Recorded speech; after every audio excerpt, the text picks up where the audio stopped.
So great orthogonality theorem is mathematically defined like this: summation r tau 1 r mn tau j r m dash n dash star is equal to h by under root l I l j del I del j del mm dash del n dash, where h is order of the group,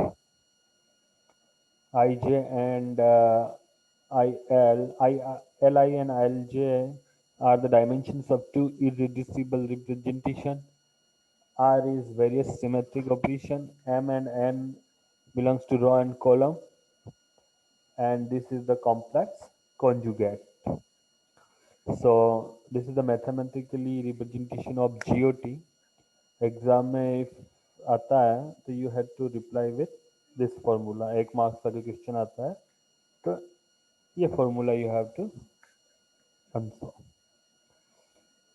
Now, what are the postulates of GOT and application of GOT for construction of character table? For example, C2V point. We will consider C2V point group as an example.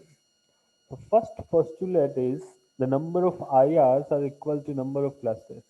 Number of IR means irreducible representation.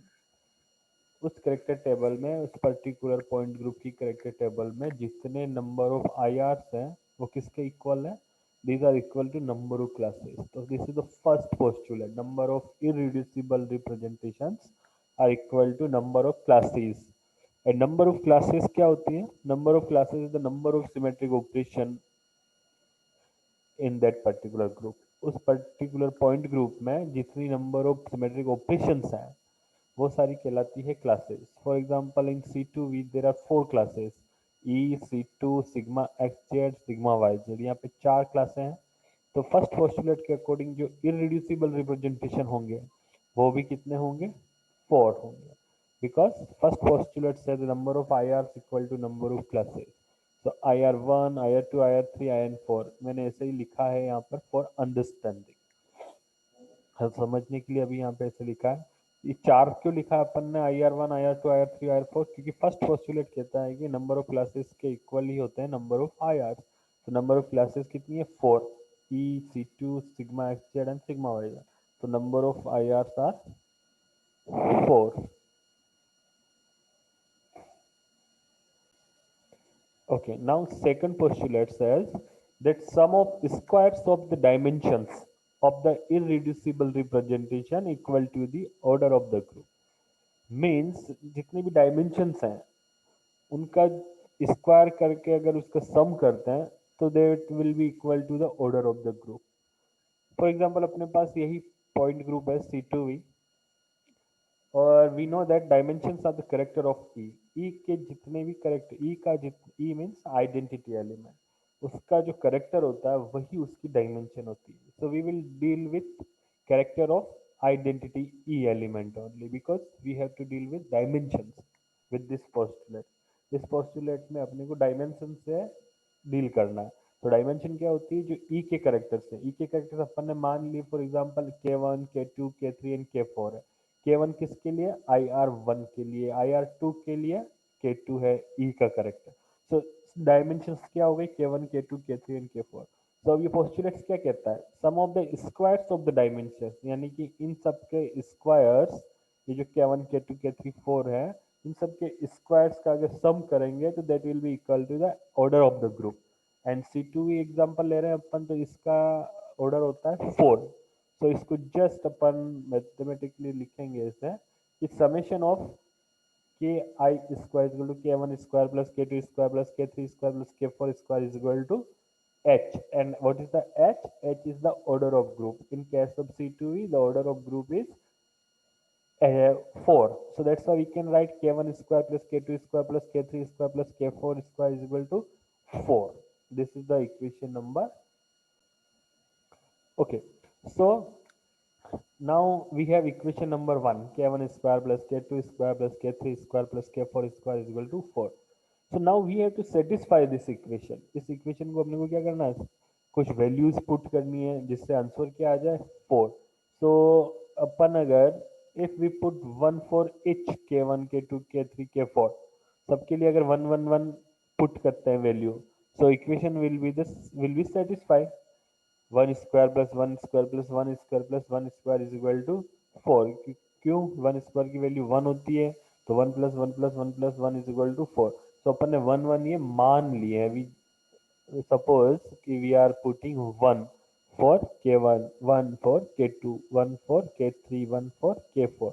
So by putting 1 we can satisfy the equation. So we can put the value in place of k1, k2, k3 and k4. So e की जगह अपन e की characters क्या लिख सकते हैं? 1 1 1 and 1. Now third postulates of this GOT is sum of the squares of the characters of all the IRs equal to order of the group। जो IR के जो कैरेक्टर्स हैं ये वाले जो रो में दिख रहे हैं, IR1 के कैरेक्टर क्या है? 1 L1 M1 N1। ये जो कैरेक्टर्स है इन सब का स्क्वायर्स का सम किसके इक्वल होगा? Order of the group. So अपन ने मान लिया, we suppose that L, M and N are the character for irreducible representation with respect to particular operations। C2 के लिए IR1 का कैरेक्टर L1 है, सिग्मा XZ के लिए IR1 का कैरेक्टर M1 है एंड सिग्मा YZ के लिए IR का कैरेक्टर N1 है। वी जस्ट सपोज इट, अपन इसको मान लेते हैं कि ये ऐसे ऐसे है, तो ये एक टेबल बन जाती है अपने पास। Now we will use the third postulates of GOT। Okay, so third postulate said the sum of the squares of the characters of all the IRs। यानी कि फर्स्ट IR1 के लिए अपन कैरेक्टर्स कौन कौन से हो गए? इसकी जगह अपन K1 है, लास्ट टेबल में अपन देखा था, तो K1 square plus L1 square plus M1 square plus N1 square is equal to 4। Okay, so similarly K2 square plus L2 square plus M2 square plus N2 square is equal to 4। K3 square plus L3 square plus M3 square plus N3 square is equal to 4। किसके लिए? ये particular IR irreducible representations के लिए। So now we have to or we can write like this: k1 square plus li square plus mi square plus ni square is equal to 4। now we have to satisfy this equation कि अपन ki की value है, k1 की value कितनी रखें, l की value कितनी रखें, m की वैल्यू कितनी रखें, n की वैल्यू कितनी रखें कि आंसर क्या आ जाए? 4। 4 क्यों लिखा है मैंने? Because it is the order of C2V point group. So this is the order 4। तो K1 के केस में, K1 K2 K3 K4 के केस में तो अपने पास वैल्यू है 1 1 1 1। अभी लास्ट टेबल में अपन ने डिस्कस किया था। So now we have to put the value for L1 M N1 और आंसर क्या आना चाहिए? 4। So we know the values of K1 K2 K3 are 1। ये तो E K1 K2 K3 K4 की वैल्यूज अपने पास 1 है, ऑलरेडी अपन ने निकाल चुके हैं। अब अपने को just see L1 L M1 और N1 की वैल्यू लिखनी है और आंसर क्या आना चाहिए? 4। अगर अगर अपन वापस इन सब की वैल्यू अगर 1 1 कर दें अपन, तो आंसर 4 आ जाएगा। So that's why we can write that 1 square plus 1 square plus 1 square plus 1 square is equal to 4। This is the equation 3 और we will put the value here। C2 की वैल्यू कितनी है? 1। Sigma XZ के लिए यहाँ पे value कितनी रखेंगे? 1। सिग्मा YZ के लिए यहाँ पे वैल्यू रखेंगे 1। अपन ने 1 1 क्यों रखी? बिकॉज जो इक्वेशन थी उसको अपने को सेटिस्फाई करना था, तो अपन ने मान लिया कि यहाँ पे अगर अपन 1 1 1 लिखेंगे तो आंसर अपना 4 आ जाएगा।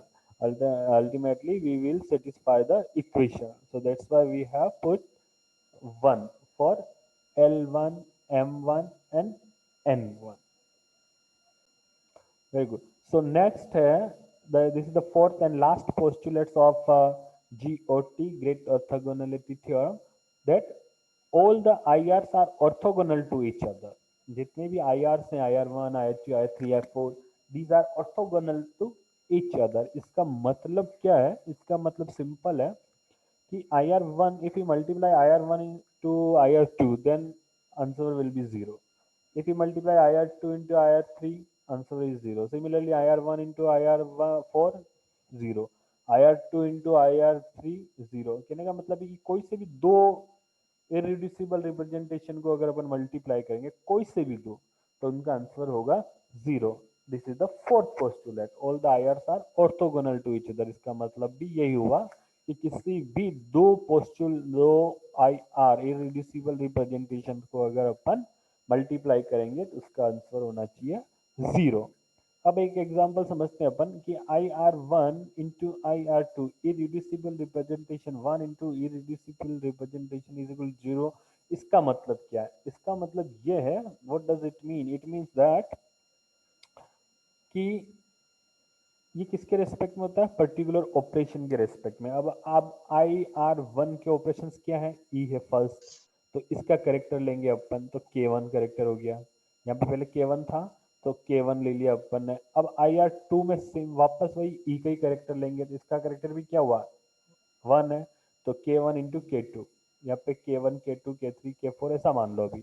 सो के वन इंटू के टू, फिर लगाएंगे प्लस, दूसरा ऑपरेशन लेंगे। दूसरे ऑपरेशन में आई आर वन का करेक्टर क्या है? एल वन है, तो एल वन। दूसरा क्या है? आई आर टू का करेक्टर, तो एल टू प्लस। फिर तीसरे ऑपरेशन पे चलेंगे। तीसरा ऑपरेशन है sigma x Z, the character of I R one is M one, and I R two के लिए sigma x Z character M two, that's I M N one into M two. फिर again plus N one into, similarly N one into N two. अगर यहाँ पे और operation होते हैं तो उसके साथ अपन प्लस करते जाते हैं and so on, and at the end it is equal to 0. This is the meaning of IR1 into IR2. So अपन अब इसको सोल्व करते हैं। Let's solve IR1 into IR2 is equal to 0. तो K1 into K1 2 plus L1 into L2 plus M1 into M2 plus N1 into N2 is equal to 0. Now अपने को पता है K1 L1 M1 and N1 की value क्या है इस table से? 1 1 1 एंड 1। सो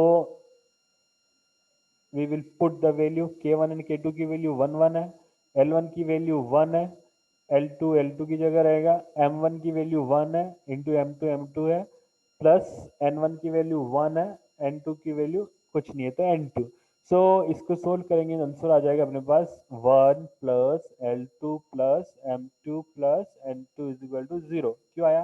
क्योंकि 1 को 1 से मल्टीप्लाई किया, 1 1 को l2 से करेंगे तो l2, सिमिलरली लाइक दिस। तो इक्वेशन 6 आ जाती है अपने पास। Now we have to satisfy the equation 6 कि अपन इसमें L2 की वैल्यू कितनी रखे हैं, M2 की वैल्यू कितनी रखे हैं, N2 की वैल्यू कितनी रखें कि आंसर क्या आ जाए अपने पास 0। सिमिलरली एक तो ये इक्वेशन बनेगी, ऐसे ही बनेगी 1 plus L3 plus M3 plus N3 is equal to 0। Similarly ऐसे ही बनेगी 1 plus L4 plus M4 plus MN4 is equal to 0. So now we have to satisfy the equation 6 कि L2, M2, N2 की value क्या रखें। If L2 की value अगर मैं -1 रख देता हूँ, ओके, और M2 की वैल्यू +1 रख देते हैं और N2 की वैल्यू -1 रख देते हैं, तो इक्वेशन सेटिस्फाई हो जाएगी because 1 -1 0, 1 -1 0 plus 0 is equal to 0। तो इक्वेशन क्या हो जाएगी? सेटिस्फाई हो जाएगी। तो ऐसे ही अपन पूरा सिस्टमेटिक वे में इसको सोल्व कर सकते हैं बाय पुटिंग द वैल्यू।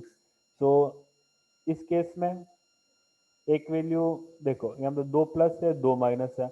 अब प्लस माइनस को जस्ट चेंज करते रहो और एक आपके पास टेबल बन जाएगी इस तरह से।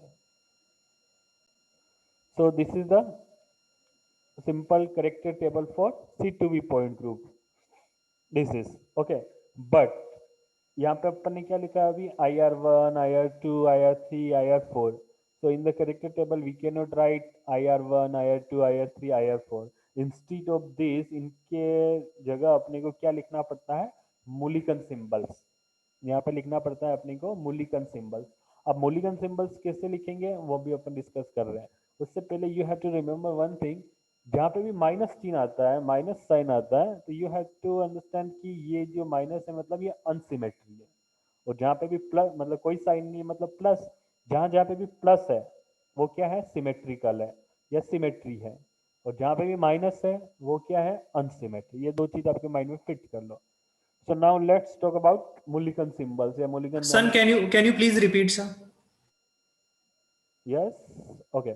सो just you have to understand कि जहाँ पे भी प्लस प्लस है, यहाँ पे इसके वन के ऊपर कोई साइन नहीं, इसका मतलब we will consider it plus. Okay, so अगर प्लस है तो आपको समझना it is symmetrical, yes symmetry, it has symmetry. और जहाँ पे माइनस है it means it doesn't have symmetry, unsymmetry. Okay, okay sir. plus Okay, sir. means symmetry, minus means unsymmetry. So now let's talk about nomenclature of Mulliken symbols nomenclature. Mulliken's nomenclature for IR, irreducible representation. So this is the first step. अब आपको क्या देखना है? First see the character of identity. E का character सबसे पहले आपको देखना है irreducible representation के लिए. So अगर E का character क्या कहलाता है? Dimensions. Okay. So अगर E का character 1 है तो उसको अपन कहेंगे 1D, अगर 2 है 2D एंड 3 है तो 3D। नाउ अगर 1 लिखा है, इफ देयर इज 1, ओके, तो अपने को वी हैव टू पुट और वी हैव टू यूज ए और बी, अपने को ए या बी में से कोई एक लिखना है। अगर 2 लिखा है करेक्टर तो अपने को ई लिखना है, अगर 3 लिखा है तो टी लिखना है। नाउ अगर 2 एंड 3 है तो नो प्रॉब्लम, क्योंकि यहाँ पे सिर्फ ई और टी लिखने का है। बट इफ देर इज 1 तो we have to choose whether we have to write A और बी, ए लिखना है या बी। अब now when we will write A और when we will write B, let's understand. तो नाउ इस case में अपने क्या देखना है? प्रिंसिपल एक्सिस देखने का है। प्रिंसिपल एक्सिस अगर सिमेट्री है, जैसे मैंने बताया अगर प्लस साइन है तो सिमेट्री, नेगेटिव साइन है तो एंटी सिमेट्री। सो अगर प्रिंसिपल एक्सिस सिमेट्रिकल है तो अपने को क्या लिखने का है? A, and if it is anti symmetric then B. This is the first step. Okay, got it? Now we have to see the subsidiary axis. कोई भी अगर सब्सिडरी एक्सिस प्रेजेंट है तो अपने को वो चेक करने का। इफ इट इज प्रेजेंट और इसका साइन अगर पॉजिटिव है, if it is symmetry, then we have to put one as subscript, एक अपने को पुट करना है सबस्क्रिप्ट में। अगर ये एंटी सिमेट्रिक है तो दो पुट करना है सबस्क्रिप्ट में।